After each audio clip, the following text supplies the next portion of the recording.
ನಮಸ್ಕಾರ ಎಲ್ರಿಗೂ. Welcome to Usha's kitchen. ನಾನು ಕಡಲೆಕಾಳು ಮಸಾಲ ಸಾರು ವಿತ್ ವೆಜಿಟೇಬಲ್ಸ್ ತೋರಿಸ್ತಾ ಇದ್ದೀನಿ. 1 ಈರುಳ್ಳಿ, 4 ಲವಂಗ ಮತ್ತು ಜಿಂಜರ್ ಗಾರ್ಲಿಕ್ ಮತ್ತು 2 ಸ್ಟಿಕ್ಸ್ ನಾನು ಇಲ್ಲಿ ಚಕ್ಕೆನ ಉಪಯೋಗಿಸ್ತಾ ಇದ್ದೀನಿ ಮತ್ತು 2 ಗ್ರೀನ್ ಚಿಲ್ಲಿ, ಹಸಿಮೆಣಸಿನ್ಕಾಯಿ, ಎಲ್ಲ ಫ್ರೈ ಆದ ನಂತರ ನಾನು ಟೊಮ್ಯಾಟೊನ ಆ್ಯಡ್ ಮಾಡಿ ಮತ್ತು ಸ್ಟವ್ ಆಫ್ ಮಾಡ್ತಿದ್ದೀನಿ. ಟೊಮ್ಯಾಟೊ ಫ್ರೈ ಆಗೋ ಅವಶ್ಯಕತೆ ಏನಿಲ್ಲ.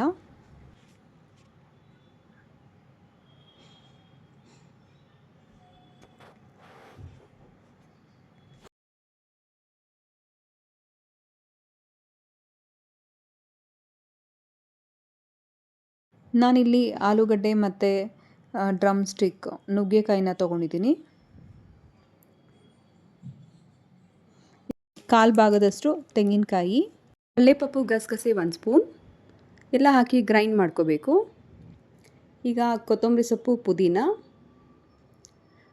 ಫ್ರೈ ಮಾಡ್ಕೊಂಡಿರೋಂಥ ಎಲ್ಲ ಇಂಗ್ರೀಡಿಯೆಂಟ್ಸ್ನ ಆ್ಯಡ್ ಮಾಡ್ತಾಯಿದ್ದೀನಿ.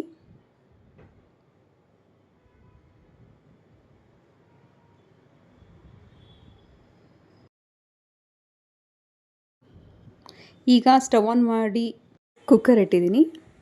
ಕುಕ್ಕರ್ ಬಿಸಿಯಾದ ನಂತರ ಈಗ ಸ್ವಲ್ಪ ಆಯಿಲ್ ಯೂಸ್ ಮಾಡ್ತಾಯಿದ್ದೀನಿ. ಸ್ವಲ್ಪ ಆಯಿಲ್ ಬಿಸಿಯಾದ ನಂತರ ಸ್ವಲ್ಪ ಸಾಸಿವೆ,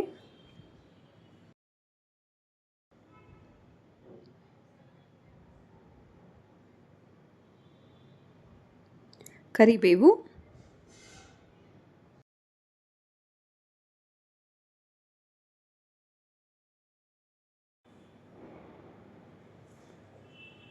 ಈಗ ಎಲ್ಲ ವೆಜಿಟೇಬಲ್ಸು ಆ್ಯಡ್ ಮಾಡ್ತಾಯಿದ್ದೀನಿ. ಈಗ ಸ್ವಲ್ಪ ಅರಿಶಿನ, ಟರ್ಮರಿಕ್, ಚಿಲ್ಲಿ ಪೌಡರ್,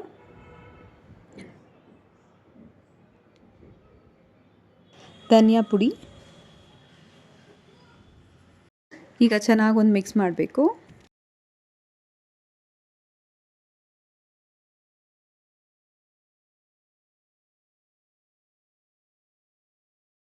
ಈಗ ಗ್ರೈಂಡ್ ಮಾಡ್ಕೊಂಡಿರುವಂಥ ಮಸಾಲಾನ ಆ್ಯಡ್ ಮಾಡ್ತಾಯಿದ್ದೀನಿ.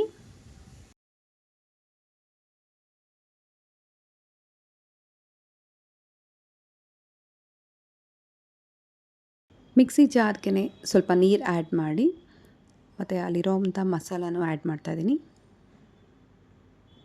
ನಮಗೆ ಸಾರು ಎಷ್ಟು ಬೇಕಾಗುತ್ತೆ ಅಷ್ಟು ಕ್ವಾಂಟಿಟಿ ನೋಡಿಕೊಂಡು ನಾವು ನೀರನ್ನು ಆ್ಯಡ್ ಮಾಡ್ಬೋದು.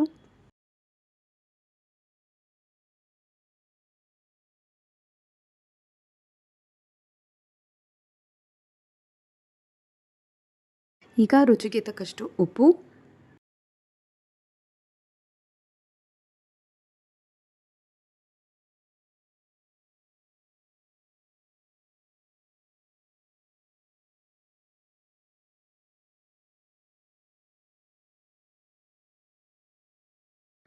ಈಗ 1 spoon garam masala,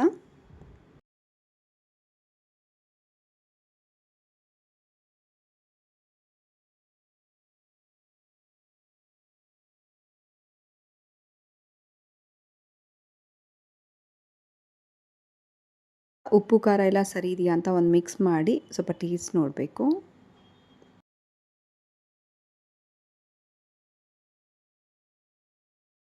cooker lid close ಮಾಡ್ತಾಯಿದ್ದೀನಿ. 2 ವಿಸಿಲ್ಸ್ಗೆ ನಾನು ಸ್ಟವ್ ಆಫ್ ಮಾಡ್ಕೋತೀನಿ. ನಮ್ಮ ಕಡಲೆಕಾಳು ವೆಜಿಟೇಬಲ್ ಮಸಾಲ ಸಾರು ರೆಡಿಯಾಗಿದೆ. ಇದು ಅನ್ನದ ಜೊತೆಗೆ, ಮುದ್ದೆಗೆ, ಚಪಾತಿಗೆ ಎಲ್ಲ ತುಂಬಾ ಚೆನ್ನಾಗಿರುತ್ತೆ. ನೀವು ಒಮ್ಮೆ ಇದೇ ರೀತಿ ಟ್ರೈ ಮಾಡಿ ಕಮೆಂಟಲ್ಲಿ ತಿಳಿಸಿ ಹೇಗೆ ಬಂತು ಅಂತ.